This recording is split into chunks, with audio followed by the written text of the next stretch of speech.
Elon, how are you? Good, Mario. Yeah, it's been these are tumultuous times, wild times indeed. As you just mentioned, when there's an account with a large number of followers that is restored to the system, you have to re-knit the thing together.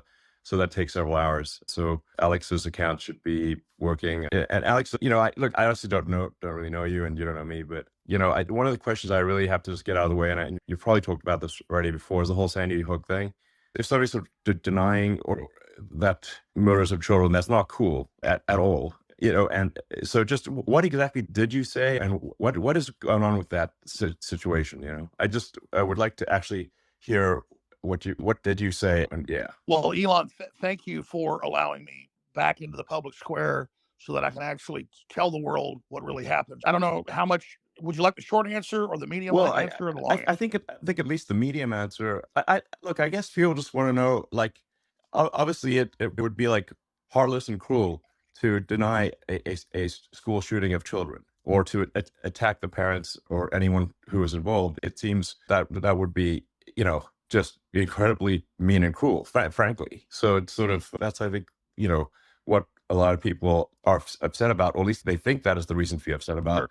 And, if that were true, I think we would rightly be, upset with you. Yeah, yes, sir. Well, please let me then just tell you what really happened. Okay. And if you want me to send you a dossier with clips and videos and articles. I mean, post it to your account, Yes, sir. I will do that. So let me tell you what happened. I'm a guy that didn't go to college. I mean, a few years of community college. I started out on Access TV 29 years ago. I was not professionally trained. And by 2000, I had 30 million viewers and listeners a day conservatively. I was the biggest show, as big as Rogan is now or bigger. And I had a very small operation and did not even understand how powerful I was. And so when that event, I just call it the school shooting, which I do believe happened 11 years ago, the internet exploded, and it was a top story for off and on for years with all these professors and former school safety people and all of them saying they believed it was a drill. And I simply covered them covering that. What was entered in court against me in both cases where I was found guilty by judges. There's a judge in Trump's case, not even a jury, in his real estate case. And then years later, after Trump got elected and after I was deplatformed, it made me bigger. And so suddenly I would wake up and there would be sometimes 100 articles or more a day, every major news channel saying that I was currently saying nobody died, currently sending people to their houses, currently peeing on graves. I didn't even know these people's names. I only said one of their names ever. Now, and I believe their children died, and I understand all that. Okay. But I'm saying, imagine I was not deplatformed, no mention of the school shooting in Connecticut for like 6-7 years. Then they go back to my timeline, and it turns out it was a big New York PR firm, Democratic Party. They dredge it up. They run hundreds of articles, sometimes a day, but a week for over a year. Suddenly it becomes a big story again. What's the PR firm? Pardon me? Which propaganda firm was this? PR is public relations is a propaganda word for propaganda.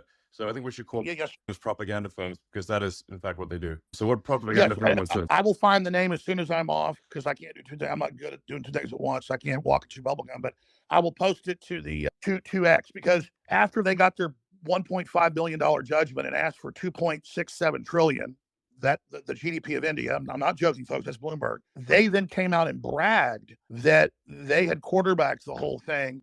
They're one of the biggest. They do the UN's PR. Okay. Not that they had quarterbacked, quote, destroying Alex Jones. And so I did question it. I did say at times I could see that. I'm not even say it now. They'll take it out of context. Say I said it again. I did have what they entered in court on me was 23 minutes of video and audio over 5-6 years. We did an audit. I hadn't talked about them when they sued me for 2 years. I refused to talk about it. I apologized when the PR firm got involved, and I didn't know who it was at the time. It was just all over the news. I said, hey, I thought it happened. Yeah. I said it happened. I decided it happened 5 years after it happened. So I said, I'm not the Sandy Hook guy. It turns out some of these experts that said it didn't happen are crazy. They made up stuff. I said, I believe it happened. And then they spun it and said, oh, now he admits he lied about it. So it isn't who I was. It's kind of like they've done with you, and you did nothing like I did. I mean, I did question it. I did say a few times that I thought it hadn't happened, but I didn't turn the knife. I didn't really think about it. I thought about how I was talking about the internet with YouTube videos with 30, 40 million views that I didn't make. Sure. It was a hot Okay. topic that would come back from time to time. But no, I was not the creator of it. I was not the progenitor of it. I was not the guy pushing it. And then I kept saying, no, I believe it happened. And they went, aha, you now admit you lied for money. So what's not true is I never made any money off of it. I barely ever covered it. It's not my identity. And it's just like they misrepresent what you say, take one little thing and twist it, and then say you need to apologize for it. And then they just keep hammering it and hammering it. So I've been desperately, I mean, in fact, I'll post it to X if you want. There's over 100 apologies that I've given, over 100. In fact, probably 500. Every show I go on, they ask this. I apologized on Joe Rogan's show 5 years ago. I apologized on Patrick Ben-David's show 5 years ago. I mean, these are prominent ones. I apologize on every show, and I'll say it again. I apologize that I just gave my commentary, because I'm really just a guy that talk radio host. So I do that on the internet. I just take calls, interview guests, and that I played devil's advocate. And if that hurt people's feelings, I apologize. But I did not send people to your houses. I did not pee on graves. I don't know any of the stuff that went on. And then when they had the trials, after I was found guilty, trials on damages, there was never any video of people peeing on graves, any video of people at houses. There was an FBI agent who was there that day at the tragic event in New Haven, Connecticut, at Sandy, like I said the name. He was there, and he didn't have an FBI vest on, and his gun was pointed the wrong direction, pointed upside down. The internet questioned him. When he got on the stand in Connecticut, my lawyer said, has Mr. Jones ever said your name? No. Has Mr. Jones ever put your picture on the internet? No. Have any of his hosts done it? No. Has InfoWars ever put your picture out or said your name? No. What happened to you, sir? One man, he said, called 8 years ago now and asked me if I was really an FBI agent.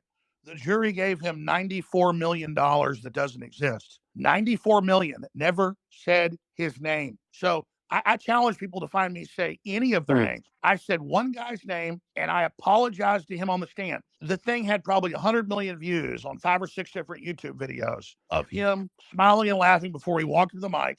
I played the clip one time and said, yeah, that looks like he's an actor.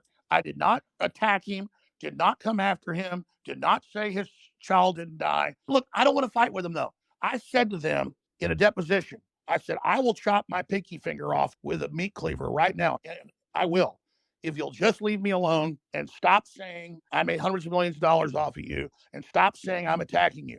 So it's very simple. I have become, and I know what happened.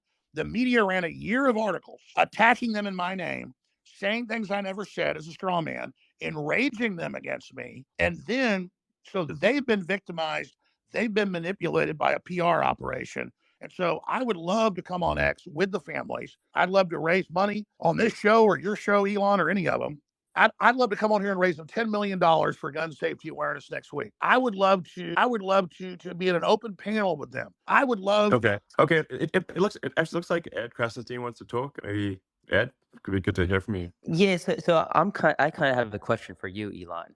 So let's say that. Okay. I mean, this is not an no, opportunity to interview me. No, it's in regards to Alex Jones, though. Okay. It's related. So let's say Alex Jones or somebody else does the same thing, but clearly directly claims that a school shooting did not take place when we know it did. Does that future person or Alex Jones get banned, or is the new policy that they remain? We need to look at the circumstances there. Like, we're trying to follow here is to obey the law. So obey the laws of the United States, obey the laws of the countries in which X is present, and really do our best to not go beyond the law on the premise that if the people wish the law to be different, then the people will ask their representatives or their leaders to change the law. But otherwise, our goal is to hew as closely to the law as possible. So if somebody says something that is unlawful, then we will take action. If someone does not do something that is unlawful, then we would aspire to not take action. If the laws change, of course, then we will adjust our behavior accordingly. So that's sort of the general approach that we're taking. And now that we have community notes, which, while it's not perfect, I think it's the best fact checking that I've seen on the internet. And so if someone were to post false information, they can be community noted. And, it's always important to say, like, no fact checking system is perfect. If perfection is the standard, you can just basically dispense with all fact checking because nothing will be perfect. But really, it's really how good is the batting average of any fact checking system. My observation of community notes is that the batting average, the probability that the note is correct is very high, much better than anything else that I've seen on the internet. and everything in community notes, the code, the data, everything is open source. So you can independently recreate the outcome of any node as a third party. So it's full transparency. So I think that having the community notes capability is a very powerful. It's the most powerful disinformation weapon that I'm, for actually combating disinformation. I agree. Yeah. Can I throw something in real quick here? Look, this is why I believe what people were saying and actually questioned and for a little while thought it might not have happened. We were lied to about WMDs in Iraq. We were lied to about anthrax in Iraq. There was Operation Northwoods in 2000.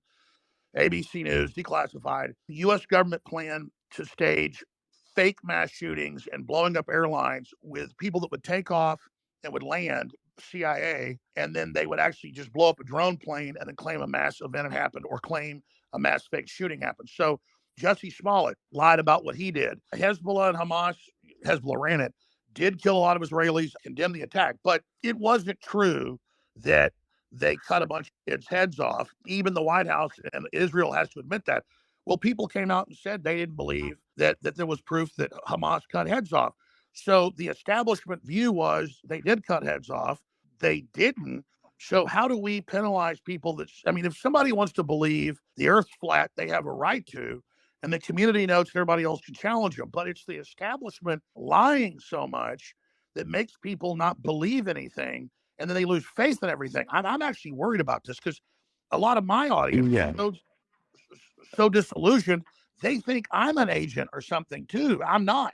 So I don't know how we handle this, but I think the government and the media and the think tanks and the PR firms, the propaganda firms, as Elon rightfully said, have been lying professionally so much they poisoned the well where no one knows what to believe. They've created a smoke screen. And so I don't know how we deal with that other than getting the community. Alex, I just want to be clear, Hamas does have a habit of cutting off heads. They're quite proud of cutting off heads. This particular circumstance, perhaps there is some uncertainty, but they do cut off a lot of heads. And there's no question about that. And they appear to be quite jubilant. They're quite happy when they cut these heads off. I don't like Hamas. I don't like the Muslim Brotherhood. I don't like Hezbollah. You're right. That is a hallmark. They're proud of cutting off heads, is my observation. No, I agree. Yosemite Sam, his hallmark is shooting his guns and a red beard and he's short. Hamas's calling card is cutting off heads. I totally agree. But I'm saying they do that a lot. You're right. Yeah. Elon, do you mind if I jump in for a second? Twitter, no. Hold on. Yeah,